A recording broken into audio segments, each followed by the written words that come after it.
tell me that you were surprised by their approach to this game in terms of running, passing, the way they did? I don't know that was their approach. I think what happened is when our offense was able to score and stay on the field and move the ball, I think you have to start thinking on the other side, well, how much do we just hammer the ball?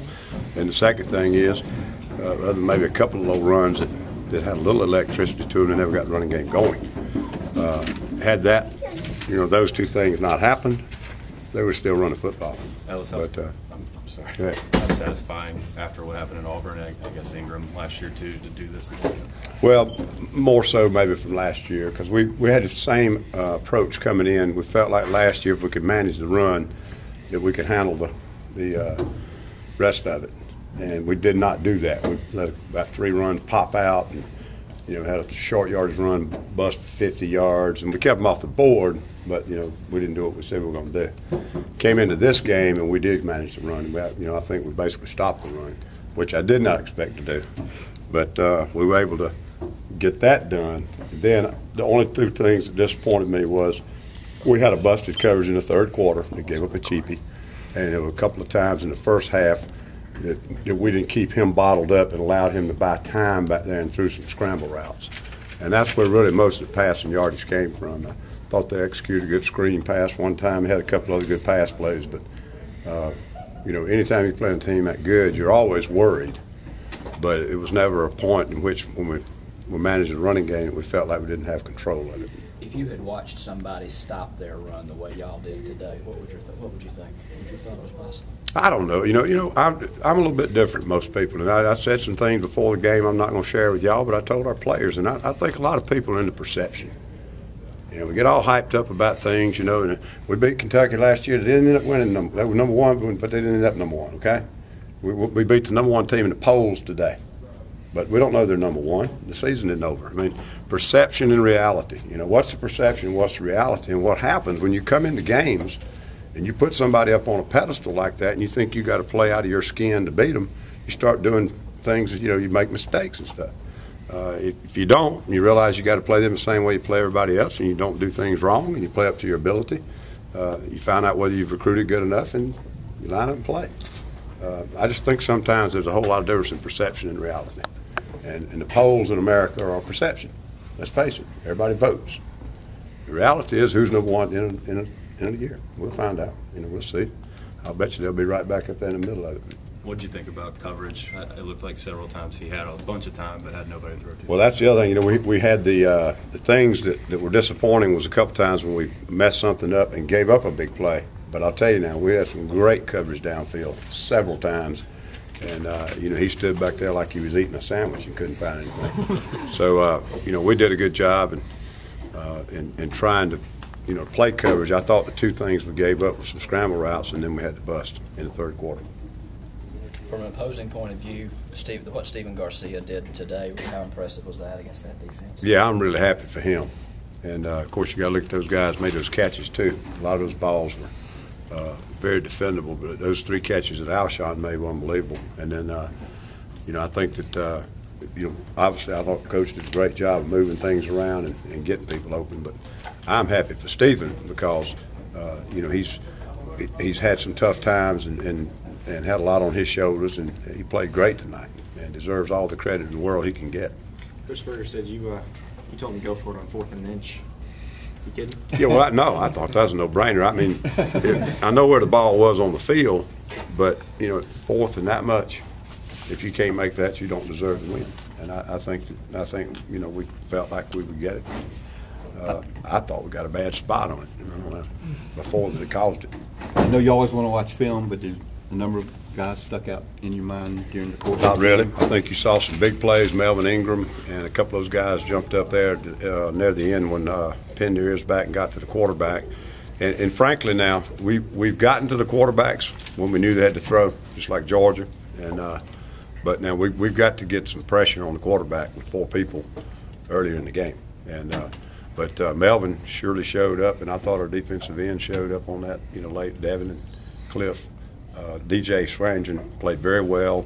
Again, I don't know grading out-wise, but he had a lot of things he had to do. We tried to move him to free safety this week, as y'all know. He's also playing the dime linebacker in the long yardage scheme. We get in the second quarter.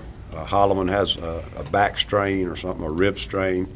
DJ has to move back to boundary safety, which we didn't practice him much of this week, and he did a great job tonight. And we've got a problem back there in the fact that we don't have good quality two deep depth right now. We're making people double learn everything, and next thing you know, it seems like every game we get in, we get a kid in our perimeter hurt or concussion or something would take him out of the lineup. And next thing you know, we're moving around everything on our pass situation package. But DJ did a good job. 7 sacks. How does that sound to you right now? Well, it's a great stat, but I think you got to put that in the context of the game. Go back, I think probably 2 of them when the game was on the line. You know, I think the rest of it. And I'm not taking anything away from the kids that got them. I'm just saying I don't know that was a key stat in the game. I think the fact they couldn't run the ball was the key stat in the game. Period. Go back and see it. They run the ball on everybody. The fact that Ingram and Richardson had 64 combined yards, I mean, that has to be absolutely be the best case scenario for you going into this game in terms of what your game plan was. Well, it was, but again, the offense contributed to that, and the score of the game. You know, finally right now we're playing around here where the 3 phases of the game are merging. Yeah.